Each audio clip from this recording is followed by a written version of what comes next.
We've been talking about setting up a privacy compliance program for an Indian business. In today's video, we are going to talk about the user rights that the Indian DPDP Act has asked the businesses to take care of before setting up their privacy programs. Welcome to my YouTube channel where you daily see a new content on privacy. And as I said, we are going to talk about the user rights in this video. We have already spoken about the privacy compliance program. We spoke about what is a privacy compliance program and what is its importance for an Indian businessman. The DPDP rules 2025 are going to get finalized anytime, and we are expecting that by around middle of April 2025, we should be in a position to work on those rules and move ahead with it. So that's the reason why Indian businesses should now definitely get ready about the privacy programs. So we have already seen in one of the videos to begin with as to why is it important to create a privacy team, what would the team do. Then we talked about the data mapping and data inventory that could help us find out what kind of data we have and what is the sensitivity level of that data. And then we talk about the data processing activities and processes. What all processes are there in our system? How is the data being handled? How does the data flow all across the environment for us? Then, the next step, we spoke about the basic principles of privacy. The principle of clearly defining a purpose called purpose limitation, collecting data as less as required to fulfill the needs of that particular purpose, which was the data minimization.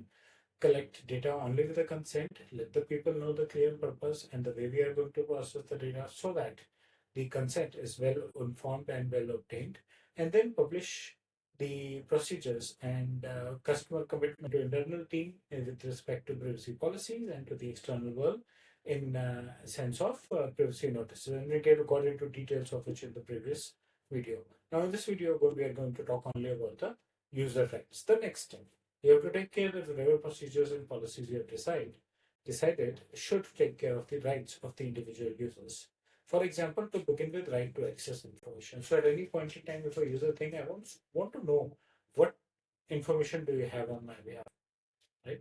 You might have collected it from that user, also known as data principal, but he wants to have a look at it again. And it may not be like yesterday, day before yesterday. It could be 1 year old, 2 year old, or you might have picked up a database from outside and then sent them for a consent, and they would have given you the consent, but then they want to access their information. So they have the right to access information. And as of now, we are expecting 30 days. So if a user comes to the business and says, I need to access my information, within 30 days, he can access his information.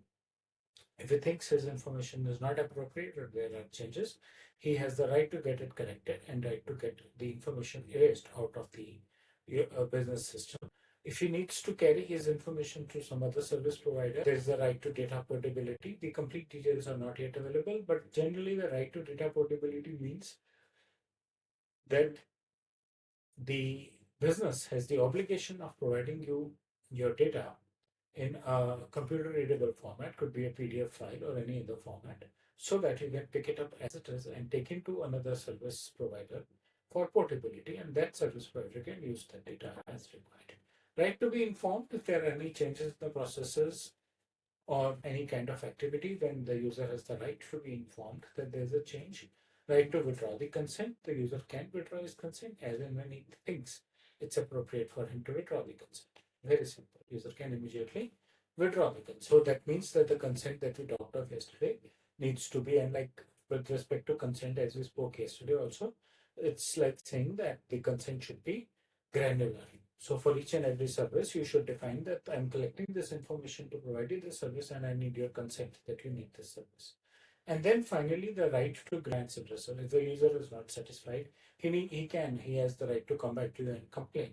And then there's a complete hierarchy which is available on the Data Protection Board playlist of my channel, wherein the user can complain to you. And if he's not satisfied with your response, then he can go to the Data Protection Board.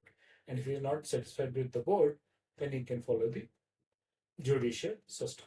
So in your privacy compliance program, you should ensure that the user has these rights. Your systems are such that the user can access or use these rights for his information. And if he is not satisfied, then he can move on to the grievance redressal system. I hope you like the content of the video. Please press the bell, the like icon, subscribe to my channel, and share your feedback in the comment section. Thank you.